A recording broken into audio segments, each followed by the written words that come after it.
नमस्कार दोस्तों। आज हम बात कर रहे हैं जो शिक्षा विभाग में भी सबसे महत्वपूर्ण कार्य योजना जो चल रही है ओआरएफ, उसकी जो मेगा पीटीएम का आयोजन पहले 8 तारीख को होना था, जिसे पोस्टपोन कर दिया गया था। अब वो कल यानी 17 सितंबर को उसका आयोजन हमें करना है। इस आयोजन में हमें कौन-कौन सी बातों का ध्यान रखना है और कहाँ इसकी एंट्री करनी है, उसके हम इस वीडियो में चर्चा करेंगे। तो आइए शुरू करते हैं इस वीडियो को। ओआरएफ का जो है 2 चरणों में आयोजन किया गया है। प्रथम चरण में हमने मई 2025 में इसका ओआरएफ मूल्यांकन जो आकलन किया था शिक्षक ऐप के माध्यम से, और द्वितीय चरण में अगस्त 2025 में जो आयोजन किए गए थे मौखिक पठन प्रवाह, उनके परिणामों से अभिभावकों तथा विद्यार्थियों को अवगत कराने के लिए राज्य के समस्त राजकीय विद्यालयों में शिक्षक अभिभावक बैठक मेगा पीटीएम का आयोजन निम्नानुसार किया जाना है।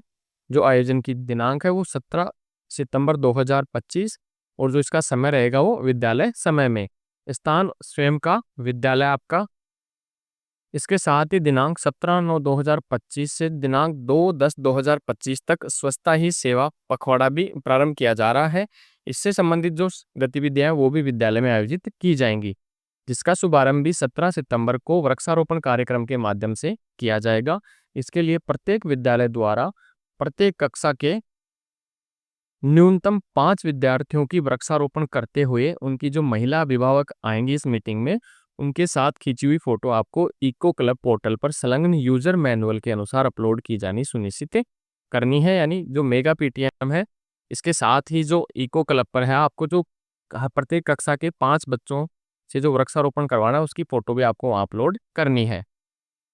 अब बात करें हम पीटीएम से पूर्व क्या-क्या तैयारी करनी है। पहले तो हमें सभी अभिभावकों को समय पर संदेश प्रेषित करना है, वो चाहे व्हाट्सएप ग्रुप के माध्यम से या बच्चों को सूचना देकर, ताकि वो ज़्यादा से ज़्यादा अभिभावक इस पीटीएम का हिस्सा बने। विद्यार्थियों की माता, दादी, नानी आदि महिलाओं को भी इसमें आमंत्रित किया जाए, क्योंकि जो हमें उनके साथ वृक्षारोपण की फोटो लेके इको क्लब पर भी अपलोड करनी है। मेगा पीटीएम के साथ-साथ ही हमें जो वृक्षारोपण का कार्य भी कल दिनांक 17 तारीख को सितंबर को करना है, और ये जो वृक्षारोपण का समय होगा वो प्रातः 8 बजे से लेके 9 बजे तक होगा। वृक्षारोपण करना व विद्यार्थी के वृक्षारोपण की प्रविष्टि को इको क्लब पर हमें प्रविष्ट भी करना है। इसके लिए हमें ये दिया हुआ है, जॉइन द मूवमेंट एक पेड़ माँ के नाम 2.0 पार्टिसिपेशन फोरम। इस तरह हमें भर के उस पे अपलोड इमेज करनी है। इको क्लब की वेबसाइट आपके सामने यहाँ दी हुई है, http://ecoclubs.education.gov.in पर ये हमें फ़ोटो अपलोड करना है और ये फ़ॉर्म फिल करना है। इसके साथ ही हमें रीड ए थॉन है वो प्रातः 9 बजे से 9:15 तक 15 मिनट का ये आयोजन करना है, और प्रखर राजस्थान 2.0 के अंतर्गत 10 मिनट का रीड ए थॉन आयोजित करना है, और शाला दर्पण के संबंधित मॉड्यूल में इसकी प्रविष्टि करना है। इसके बाद अध्यापक और अभिभावक की व्यक्तिगत बैठक का आयोजन हमें करना है। इसमें जो विद्यालय के जो रीडिंग लक्ष्य हैं और उनकी प्रगति है, आगामी सप्ताह की जो हमारी योजना है, उसे हम अभिभावकों के साथ उस पे विचार विमर्श करेंगे। प्रत्येक अभिभावक के साथ व्यक्तिगत चर्चा 1.1 मीटिंग करें, और उनके बच्चों का ओआरएफ परिणाम, उसकी जो प्रगति रिपोर्ट है और जो रेमेडियल प्लान है विद्यालय का, वो उसे सरल भाषा में समझाएंगे कि किस प्रकार यहाँ ये अभियान चलाया जा रहा है और इसमें अभिभावकों से में हमें क्या-क्या अपेक्षाएँ हैं।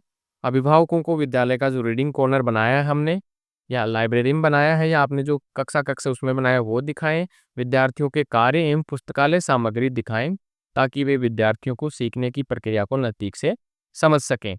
और अभिभावकों से यह संकल्प लें कि वे विद्यालय के साथ मिलकर आगामी 12 सप्ताह तक नियमित रूप से घर पर प्रत्येक बच्चे को 15 मिनट पढ़ने के लिए वो प्रोत्साहित करेंगे या अपने साथ बैठाकर उसे पढ़ाएंगे। विद्यालय की जो गतिविधियां हैं उनमें योगदान देंगे। विद्यार्थियों की उपस्थिति और समय पर विद्यालय आने में उनमें सहयोग करेंगे। इस प्रकार दोनों को आपस में ये जो पीटीएम है, इसमें बच्चे की जो प्रगति उसके बारे में उनसे साझा करना, और जो बच्चे को समस्या आ रही है वो, और अभिभावक इनमें उनका पूरा सहयोग करें। उनके साथ इस मीटिंग में ये चर्चा करनी है।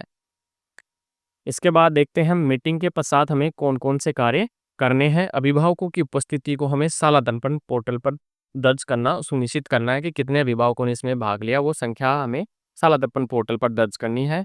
अभिभावकों को नियमित रूप से हमें संदेश भेजने हैं कि जिनमें विद्यार्थियों की दैनिक पढ़ाई और रेमेडियल गतिविधियां और विद्यालय कार्यक्रम से जुड़ी जानकारियां हो।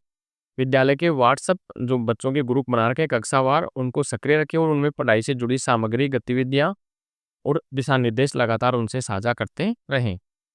इस प्रकार कल दिनांक 17 सितंबर को हमें मेगा पीटीएम का भी आयोजन करना है और इको क्लब के तहत जो हमें वृक्षारोपण का कार्य करके उसकी भी प्रविष्टियां वहाँ करनी है।